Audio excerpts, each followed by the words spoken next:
Hey everyone, good morning. I am doing the workout review from this Thursday, and I'm reviewing the endurance with low cadence tempo intervals. So I chose Dennis, and I'm going to do it a little bit differently this time. I'm actually going to compare the workout from last week to this week. So this is obviously one of the workouts that we've done a few times now. So you've got the hang of it. We've done the review a couple times as well.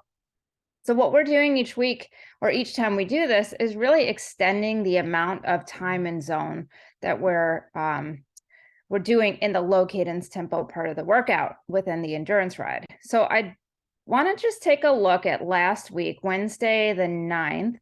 Dennis did the workout. I'm going to analyze, and he is doing these indoors. So both times he did this specific workout, it was inside, so it was good comparison. You can kind of look right here. He did the workout exactly as prescribed. I'll hide that. You can see looks like he was in erg mode, or having the trainer control the resistance in the first few intervals, and then it looks like he went off on his own. Which is honestly at this point the preferred way to do these. So once you have control and you know you can make the power, it's good to test doing it in incline mode or just free ride mode, or going outside and executing the workout on your own, making the power and trying to stay in zone while keeping the cadence low. So let's look at cadence. Make sure, yep, he was low cadence on all of them. He actually did a little bit better with the more variable power in the last two intervals last time with his cadence and keeping it low. So I'll show one more thing with the heart rate. And again, it's pretty steady, coming down a little bit in between intervals as expected. I am going to select the whole, if it'll let me, select the whole interval block from last time and write some numbers down. So I've got, he did 53 minutes, about 53 minutes, normalized power of 190 watts.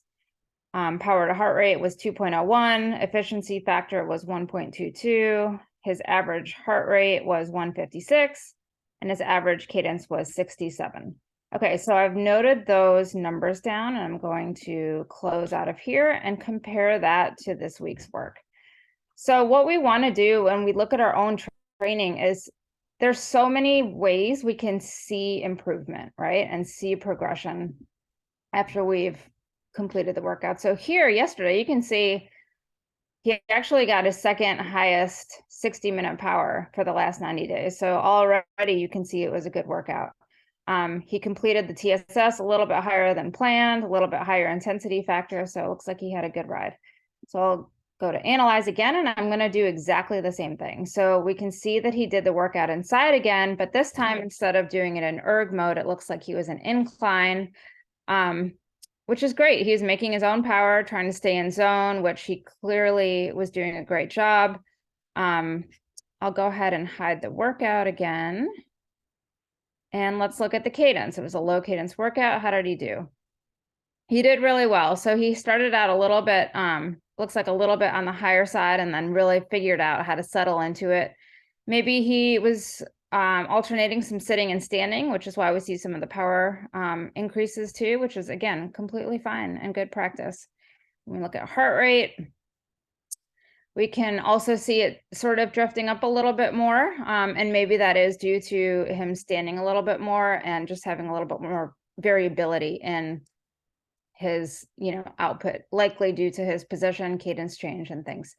So if I select the workout this time, let's compare it to what I wrote down for the last week's workout. So last time he did 53 minutes at 190 watts normalized power. This time he did 6 more minutes, so 59 minutes at 3 watts higher, 193 watts normalized power. So you see that immediate improvement there.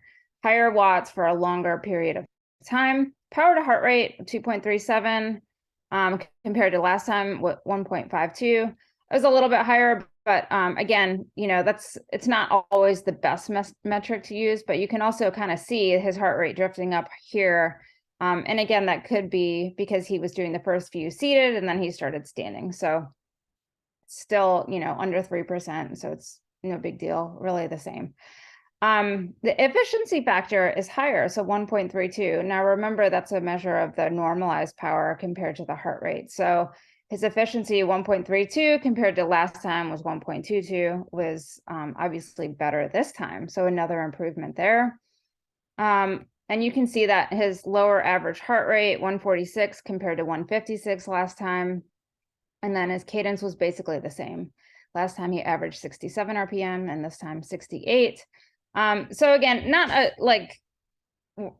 everything was completely controlled in order to do that comparison, but you know, the main thing you want to look at is, did he do the workout? Yes. He executed both perfectly and he's getting stronger. So he was able to hold a higher normalized power for a longer period of time. So I call that a win. Great job, Dennis. Keep going. We are almost there. I think you're going to have a great race.